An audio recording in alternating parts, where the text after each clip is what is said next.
जम्मू आ गए, दिल्ली आ गए, अलग अलग जगह पे आ गए और अभी सरकार उनको कहेगी कि फिर से हम मेरी बात समझ गए क्या? सबके साथ मर्डर हो जाता है क्या? सारी बहुएं जला के मार। नमस्कार दोस्तों, मैं विजय सिंह परमार पाहुजर लॉ अकेडमी में आपका एक बार फिर से बहुत बहुत स्वागत करता हूं। आज मैं आपके साथ डिस्कस करने जा रहा हूं धारा 6A नागरिकता अधिनियम पर सुप्रीम कोर्ट का जो जजमेंट आया है, जो इस धारा को संवैधानिक करार देता है। क्या है ये धारा और इसका आधार क्या था? तो सबसे पहले मैं आपको इस धारा का आधार बताऊंगा। यह सन 1979 में एक विरोध शुरू हुआ असम में, वहाँ के लोगों के द्वारा, वहाँ के स्थानीय नेताओं के द्वारा।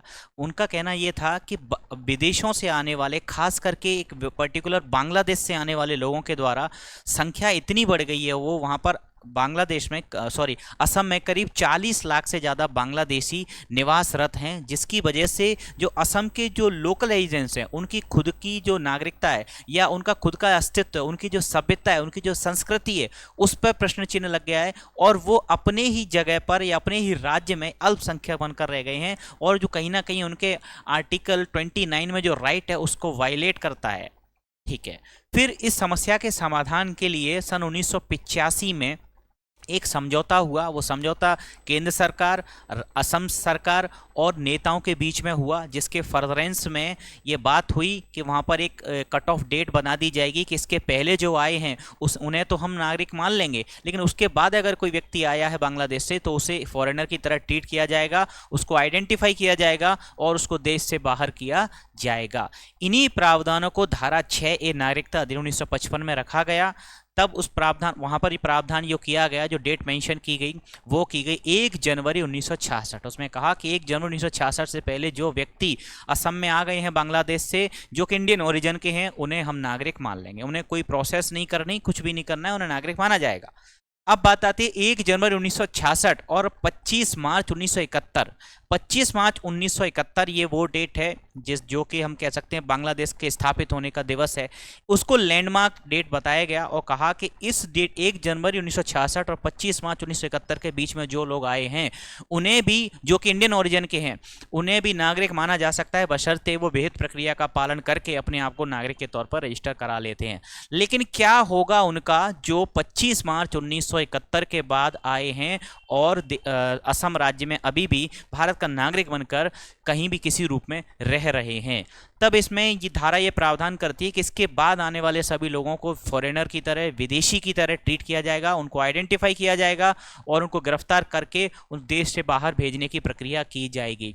सुप्रीम कोर्ट ने कुछ नहीं कहा, बस सुप्रीम कोर्ट ने नई बात नहीं कही। सुप्रीम कोर्ट ने सेक्शन 6A को इंटरप्रेट किया और उन्होंने कहा कि जो कुछ भी इस धारा में लिखा हुआ है, जो कट ऑफ डेट है 25 मार्च 1971, वह बिल्कुल सही है और उससे किसी भी व्यक्ति के जो असम में रहता है नागरिक, उसके आर्टिकल 29 के अधिकार का वायलेशन नहीं होता है और ना ही किसी भी अन्य अधिकार का वायलेशन होता है, क्योंकि जो कट ऑफ डेट है कहीं ना कहीं वो व्यक्ति जो है वो इंडियन ओरिजिन के हैं, तो हम उनके लिए ये कट ऑफ डेट जो सेट की है वो सही है। सुप्रीम कोर्ट ने भी उन्हीं पॉइंट्स को दोहराया जो कि सेक्शन 6A में मेंशन ने कहा कि 1966 से पहले जो आए, 1 जनवरी 1966 से पहले, उन्हें हम नागरिक मान लेंगे।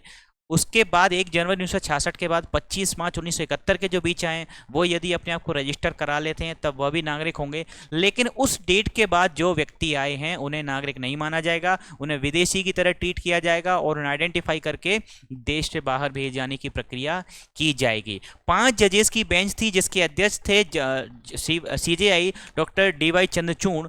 5 जजेस की बेंच में एक जज थे JB Pardiwala, justice JB Pardiwala. उन्होंने असहमतिपूर्ण जजमेंट दिया, अपना जजमेंट में अलग से एक जजमेंट दिया और जो बाकी जो पीठ के सदस्य थे उनसे सहमति नहीं जताई। जस्टिस JB पारदीवाला ने कहा कि ये जो धारा है ये असंवैधानिक है, अनकॉन्स्टिट्यूशनल है। जो ये डेट का जो क्राइटेरिया है ये बिल्कुल गलत है।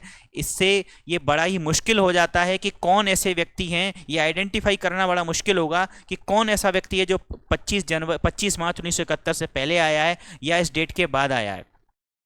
तब ये आइडेंटिफाई करना बड़ा मुश्किल हो जाएगा। लेकिन आप जैसा कि जानते हैं कि बहुमत का जजमेंट है वही मान्य होता है, तो 4 सदस्य जो थे पीठ के, उन्होंने इस जजमेंट को मान्यता दी और इस सेक्शन 6A को कहा कि ये कॉन्स्टिट्यूशनली वैलिड है और इसमें किसी प्रकार की कोई भी कमी नहीं है, कोई भी खामी नहीं है। धन्यवाद।